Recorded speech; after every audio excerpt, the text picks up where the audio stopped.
Hello everyone, I hope आप सभी अच्छे होंगे और अपनी अपकमिंग एग्ज़ाम्स के लिए पढ़ाई कर रहे होंगे। तो फ्रेंड्स, इस वीडियो में मैं एसबीआई पीओ प्रीलिम्स का जो मैं अपीयर हुआ था 2021 में, उसका स्कोर कार्ड इसमें शेयर करने वाला हूँ और उसके जो भी इंपॉर्टेंट टेकअवेज होंगे वो।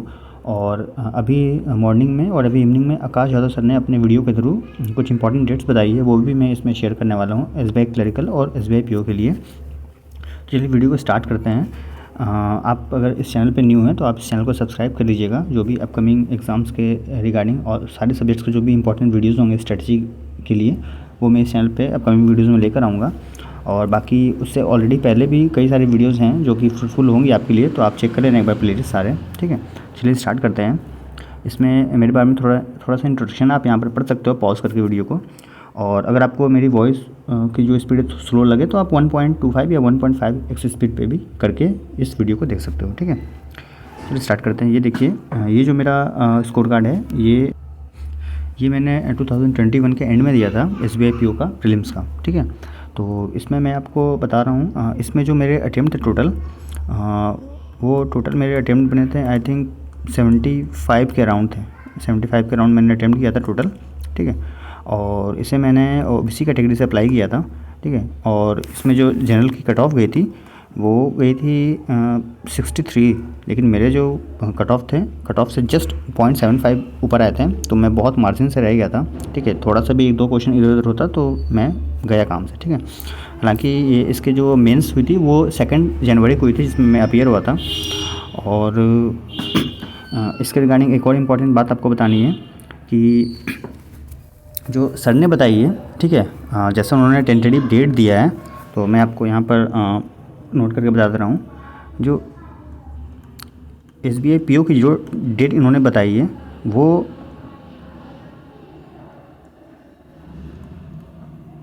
8 मार्च को प्रीलिम्स। ठीक है, और 15 अप्रैल को इसके मेंस। एसबीआई पीओ की बता रहा हूँ। ठीक है, और जो एसबीआई क्लर्क की है प्रीलिम्स है वो 22 फरवरी के बाद से है, और जो इसकी मेंस है वो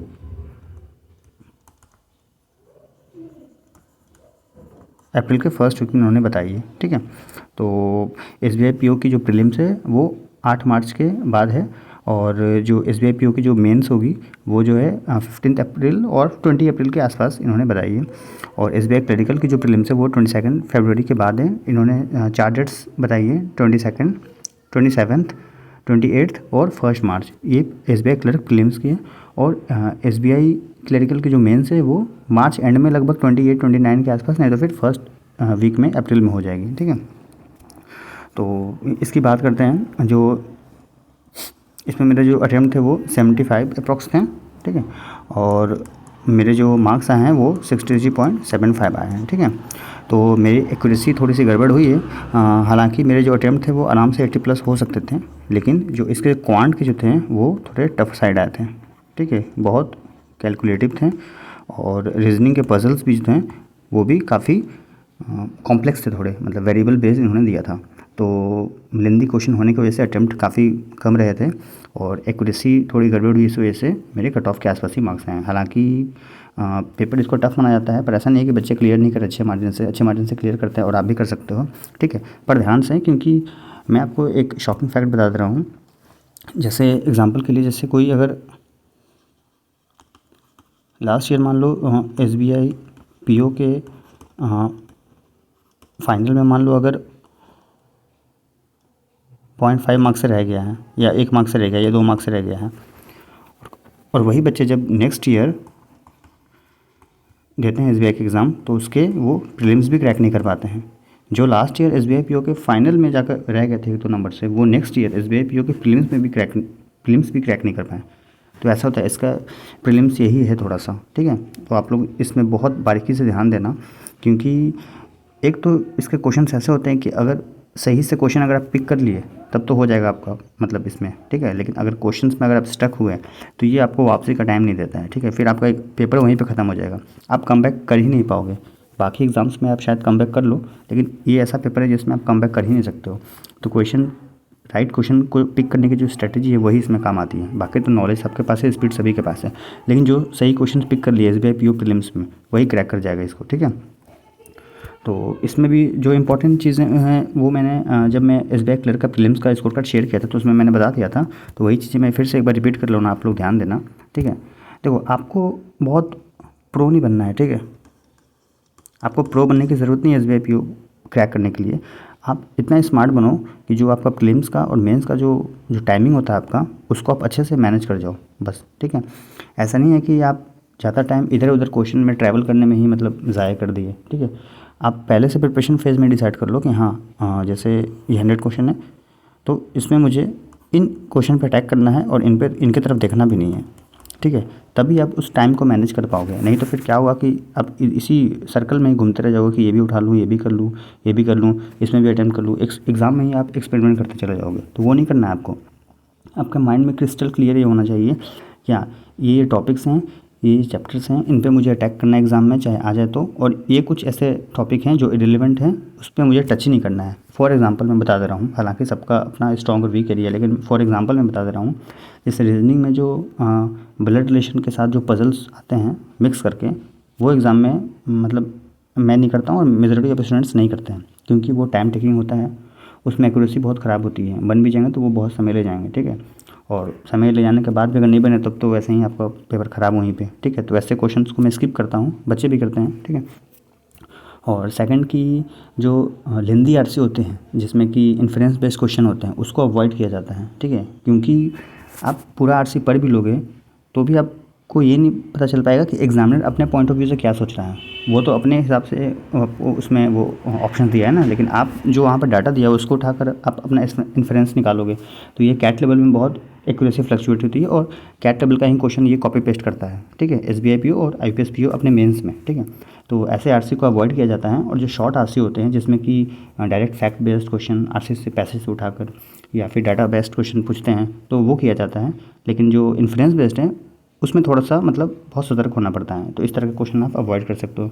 मैथ्स में जो लेंदी कैलकुलेटिव होते हैं, जैसे वेरिएबल टर्म में XYZ, या बहुत ही ज़्यादा पॉइंट वाइज में कैलकुलेशन करवा रहे हैं, तो ऐसे क्वेश्चन को अवॉइड किया जाता है ताकि समय आपका बच सके। ऐसा नहीं है कि मान लो आप एक क्वेश्चन के लिए आप 2 मिनट गंवा दिए, तो फिर ये कॉस्ट बेनिफिट रेशियो आपका सही नहीं है, ठीक है। तो वही मैं कह रहा हूँ कि आपको इतना स्मार्ट बनना है कि आप पेपर को बस मैनेज कर जाओ किसी तरह से। तो आपको प्रो बनने की ज़रूरत नहीं है, आपको बस एग्ज़ाम में जो आपको टाइम दिया गया उसके साथ बस मैनेज करना है किसी तरह से, और उसी विद इन गिवन टाइम में आपको मैक्सिमम अटेम्प्ट करने हैं विद एक्यूरेसी। बस इतना काम करना है, ज़्यादा आपको करने की ज़रूरत है भी नहीं, ठीक है।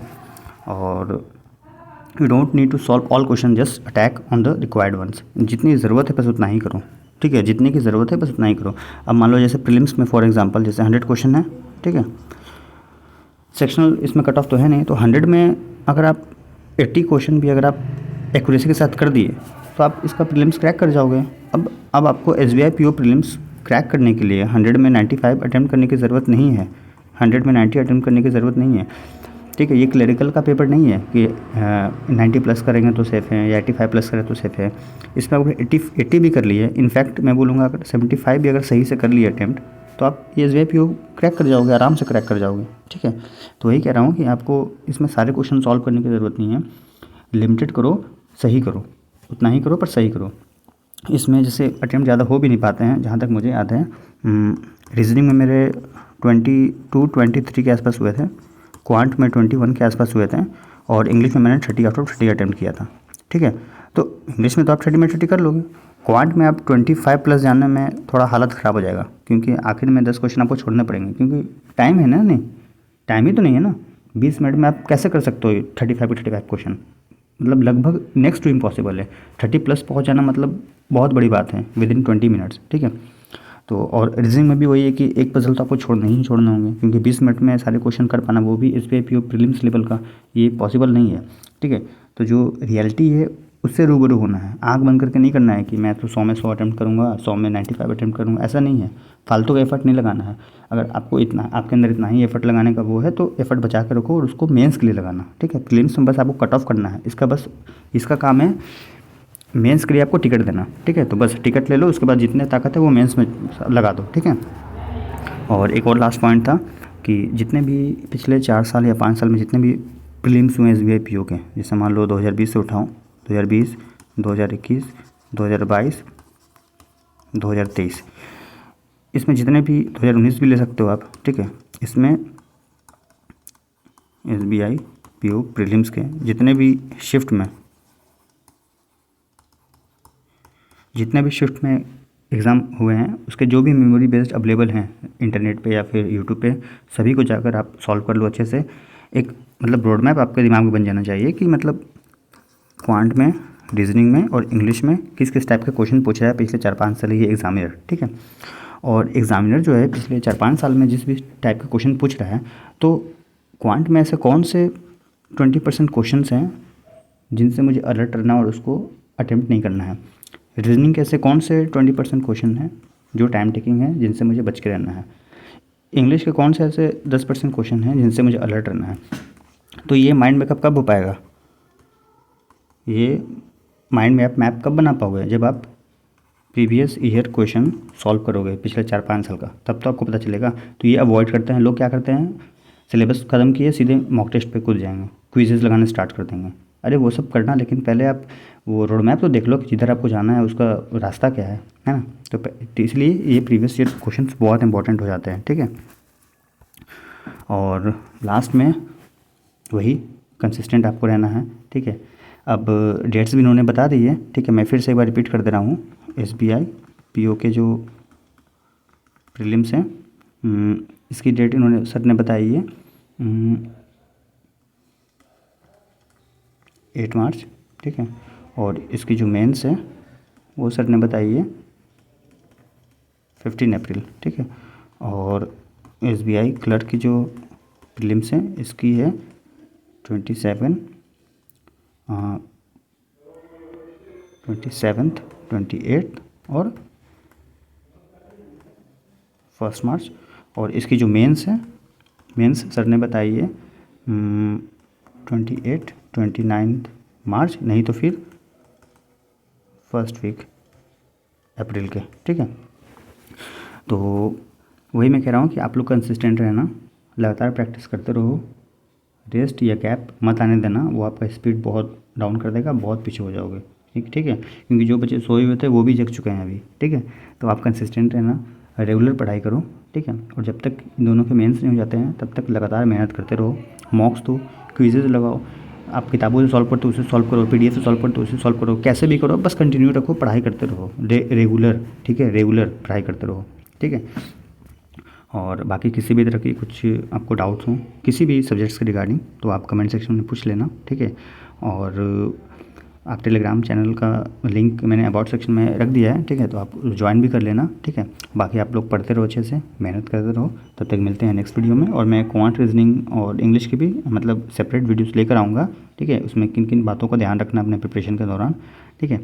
तो आप लोग अच्छे से बस मेहनत करते रहिए, ठीक है। और एग्ज़ाम्स के डेट्स लगभग टेंटेटिव डेट्स हैं, लेकिन लगभग 99% श्योर है सर का, ठीक है। तो डेट्स सामने हैं, तो एक मोटिवेशन का फैक्टर भी काम कर रहे हैं यहाँ पर। तो आप लोग लग जाइए किसी भी तरह से, और हो पाए तो दोनों में बहुत अच्छी बात है, नहीं तो फिर कम से कम एक एग्ज़ाम में तो आप एक सीट कम से कम अपना फिक्स करो कैसे भी करके, ठीक है। तो आप लोग पढ़ाई करते रहिए, मिलते हैं तब तक नेक्स्ट वीडियो में।